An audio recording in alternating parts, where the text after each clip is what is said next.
एक अत्यंत बाणेदार खमका नेता अशा शब्दात मी राजसाहेबांचं वर्णन करीन. पण हा एक माणूस असा आहे की याची विजन खूप मोठी आहे आणि त्या विजननुसार ते काम करतायत याचा मला अत्यंत अभिमान आहे.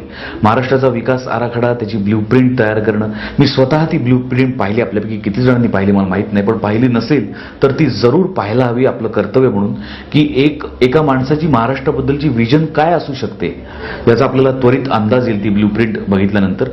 आणि ती ब्ल्यूप्रिंट जर प्रत्यक्षात आली तर खरोखरच स्वप्नातला महाराष्ट्र आपल्यासमोर उभा राहील याची मला खात्री वाटते. आणि ती ब्ल्यूप्रिंट, तो आराखडा जर प्रत्यक्षात यायला हवा असेल, या गलिच्छ राजकारणापासून आपल्याला मुक्ती हवी असेल, महाराष्ट्राचं खरोखरच नवनिर्माण झालेलं आपल्याला आपल्या डोळ्यांनी पाहायचं असेल जिवंतपणे, तर मला असं वाटतं आपण राजसाहेबांसारख्या सच्च्या, खमक्या, खंबीर नेतृत्वाला पाठिंबा द्यायला हवा.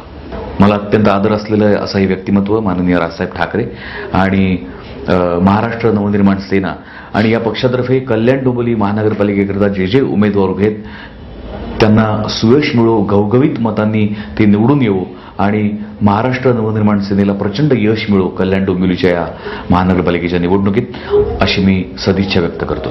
धन्यवाद. महाराष्ट्र नवनिर्माण सेनेला मत द्या. निशाणी रेल्वे इंजिन.